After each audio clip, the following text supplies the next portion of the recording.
આપણે હવે કદાચ એટલા નિંબર કે નકટા થઈ ગયા છીએ કે હવે કોઈનું મોત થાય ને તો જ આપણે કોઈ ઘટનાની ગંભીરતાથી નોંધ લઈએ છીએ. અને વળી એમાં પણ એ મોત પણ આપણા માટે તો માત્ર એક આંકડો જ છે. તક્ષશિલામાં આટલા મર્યા, મોરબીના ઝુલતા પુલમાં આટલા મર્યા, રાજકોટના ટીઆરપી અગ્નિકાંડમાં આટલા મર્યા. પણ એ લોકો શું કામ મર્યા, એમને આટલું ભયંકર મોત શું કામ આવ્યું, એના મૂળ સુધી કોણ જશે? એને ફરી બનતી કોણ અટકાવશે? કોણ એવું કહેશે કે હવે આવી કોઈ પણ દુર્ઘટના બની તો જવાબદારી મારી રહેશે? આ પ્રશ્ન જુનાગઢના ડેરવાણની જનતા પૂછી રહી છે, કારણ કે ત્યાં પણ ગંભીરાવાળી થતા રહી ગઈ છે. શું છે સમગ્ર વિગત જાણીએ અહેવાલમાં.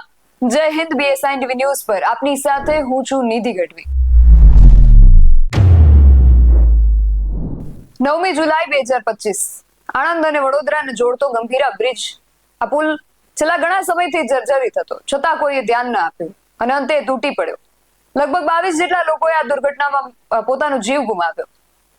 પછી બધા તોડતા થયા કે ચમરબંધીઓને નહીં છોડીએ, ને ઇજનેર જવાબદાર છે, ને અધિકારીઓ જવાબદાર છે, ને અમુકને સસ્પેન્ડ પણ કરાયા. ઘણું બધું થયું, પણ પાણી આવે પાળ બાંધવાનો શું અર્થ? એ 22 લોકોના જીવ પાછા લાવી શકશો? આપણે કોઈ દુર્ઘટના થઈ જાય પછી જ કેમ જાગીએ છીએ?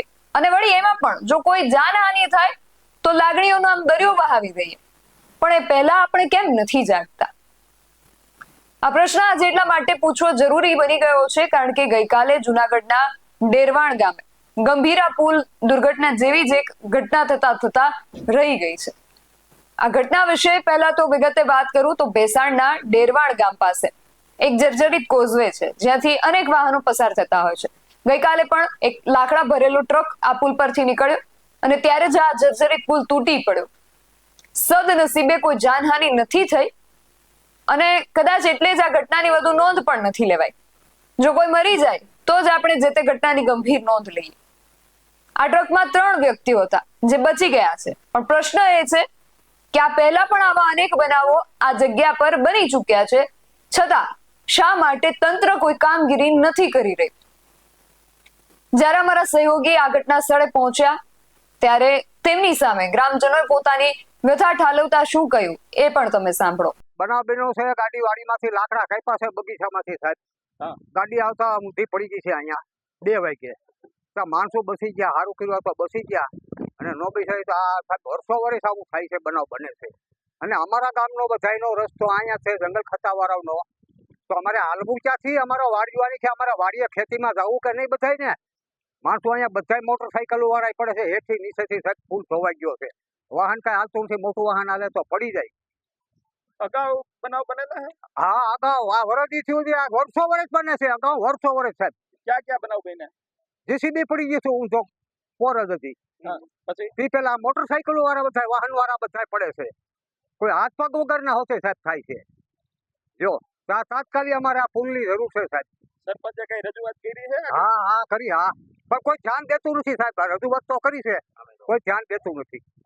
તો આ અમારે તાત્કાલિક આ પુલની જરૂર છે સાહેબ. એટલી વિનંતી અમે કરીએ છીએ બધા વાડીઓ વાળા, અમે એકની આખું ગામ. અમે ટ્રક ભરીને, મને ખબર નહોતી કે બ્રિજ જર્જરિત છે અને ગાડી બ્રિજ વચ્ચે મૂકતા બ્રિજ ધસી જતા આમાં કઈ જાનહાની થઈ હોત તો જવાબદાર કોણ લે? તમને કઈ પણ થયું હોત તો 3 શખ્સોને. અને કઈ રીતનો બનાવ? ક્યાંથી આવતા?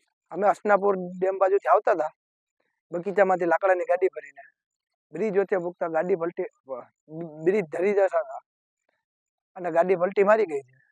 ગાડી પાણીમાં વહી ગઈ છે અને અમને કઈ થયું હોત તો જવાબદાર આનું કોણ છે?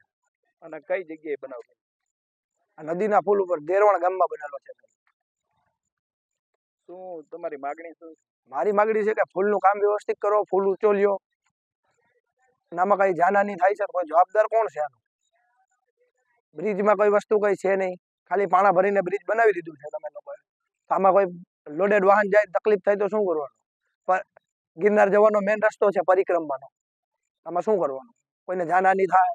આ તો હાલો અમે બચી ગયા ત્રણે, અમને કઈ થયું તો જવાબદાર કોણ લે? સરકાર લેશે કઈ જવાબદારી એની? જુનાગઢનું ડેરવાણ ગામની અંદર આવેલ લોલ નદીનો જે કોઝવે પુલ છે, એમાં આજે એક ટ્રક ઊંધો પડી ગયો છે. ત્યારે અહીંના લોકો સાથે આપણે વાત કરશું, કઈ રીતનો બનાવ બન્યો હતો અને ક્યારે બન્યો હતો. શું થયું હતું આજે, કઈ રીતનો બનાવ બન્યો હતો? જી, તમારા નામ છે? વનરાજસિંહ ડેરવાણ. હમ. હું જ્યારે બપોરે જ્યારે ટ્રક નીકળ્યો ત્યારે બાજુમાં સાઈડમાં લેતા હતા ત્યારે એ પુલમાંથી પલટી મારી ગયો છે. તો આ પુલ બનાવવામાં અમારા ગામની થોડું બધાનું કહેવાનું છે કે બની જાય તો વધારે સારું. તો વારંવાર જે બનાવ બને છે એ બને નહીં. આ ચોથો બનાવ છે અમારા ગામમાં.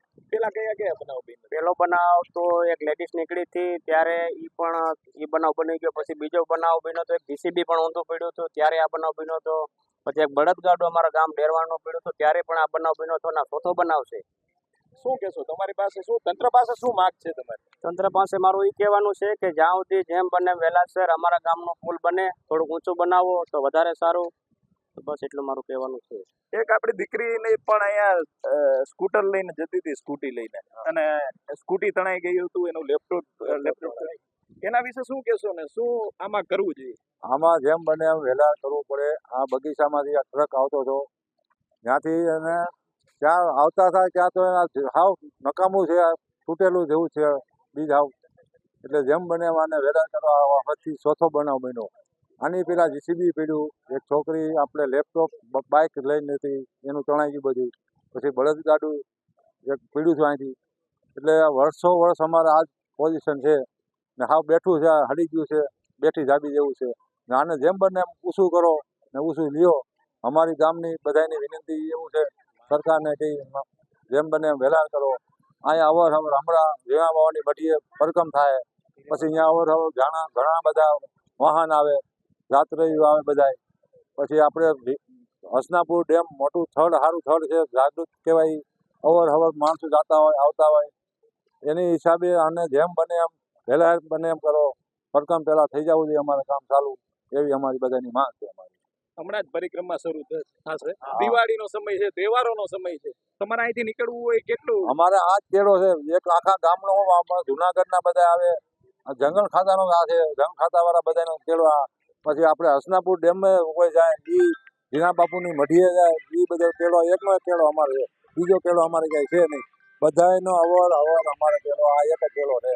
આ કેળાની અમારી એવી માંગ છે કે જેમ બને એમ દિવાળી પહેલા આને ચાલુ કરો, પરકમ પહેલા ચાલુ કરી દો. આટલા બનાવ બન્યા, તંત્રનું કોઈ આવ્યું છે? અમે 4 ફેરી કીધું, આ ચોથી ફેરી ઠીકડું મારીને વૈયા જાય. હાલે ખરાને કહી કે અમને ફૂલ મોટો બનાવી દો. આવી ઠીકડા મારીને વૈયા જાય, આવી ઠીકડા મારીને જાય. આ ખાલે અમારે કોઈ ઠીકડું મારવા દેવું નથી, અમારે કાંઈ કરવું નથી.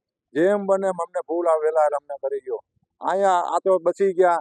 આ અને કાંઈક થયું હોય તો એનો જવાબદાર કોણ બને? હાલો, આપણે દુર્ઘટના. તમે ગામના સરપંચ છો. હા. તમે રજૂઆત કરેલી છે? અમે રજૂઆત ઘણા ફેરી કીધી છે. રાજેશભાઈ છુરા સમાજને અમે લેખિત હોતે દીધેલા છે. હું એ કહું છું રાજેશભાઈ છુરા સમાજભાઈને કે તમે જેમ બને વહેલા કરો. અમે તમને લખિતમાં 2, 4, 5 વર્ષ અમે કહી છીએ તમે બનાવજો. તમે હા કરો. ત્યાં લેખિત અમારું પડ્યું છે, અમારી પાસે આવી ગયો છે ભાઈ તમારું થઈ જાય એવું અમારી પાસે લેખિત હોત આવી. સ્થાનિક તંત્રને આપણે જાણ કરી? આપણે જાણ કરી દીધી કે ભાઈ આ થઈ જવાનું છે ફૂલ, આ આપણે આવી ગયો છે, હવે બની જાય. આજ આ ઘટના ત્યાં તો બની, આ નવી કહેવાય ને. આ તો હાલો પેલા આ તો રહી ગયા, સારું કહેવાય રહી ગયા. હવે આમાં 3 જણા અંદર હતા ને કાંઈક બનાવ બન્યો હોય લઈને કાંઈક થયું હોય તો એને જવાબદાર કોણ બને? તો આ હતા ગામના સરપંચ, જે આવી 4 વખત ઘટના બનવા છતાંય તંત્રએ અહીં ધ્યાન નથી આપ્યું. આજે જે તાજેતરની ઘટના છે, જે ટ્રક ઊંધો વળી ગયો છે, અંદરથી ટ્રક લાકડા લઈ અને બહાર જતો હતો. બગીચાના જે લાકડા છે તે લઈને બહાર જતા હતા, કટિંગના લાકડા. ત્યારે આવી ઘટના બીજી વખત ન બને એટલા માટે તંત્રને સરપંચ અને ગામ લોકોએ સત્વરે કામ કરવા માટે જણાવ્યું છે. ગ્રામજનોનું કહેવું છે કે રાજેશ ચુડાસમાને આ અંગે રજૂઆતો કરી છે, છતાં કોઈ નક્કર પગલાઓ લેવામાં નથી આવી રહ્યા. એટલે મારે આજે સાંસદ શ્રીને, ધારાસભ્ય શ્રીને, આ બધાને પૂછવું છે કે શું આપ કોઈ દુર્ઘટના ઘટવાની રાહ જોઈ રહ્યા છો? જો ન જોતા હોય તો ખરેખર આ લોકોની સુરક્ષાની જો તમને ચિંતા હોય તો હવે આ વિશે તાકીદે કોઈ કામગીરી કરાવજો.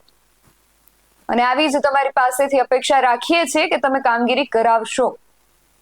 આ વિષયને લઈને તમારું શું માનવું છે અમને કમેન્ટ કરીને ચોક્કસથી જણાવજો. આવા જ વધુ અહેવાલો સાથે મળતા રહીશું. તમે અમારી YouTube ચેનલને સબસ્ક્રાઇબ કરવાનું અને અમને Facebook અને Instagram પર ફોલો કરવાનું ભૂલશો નહીં.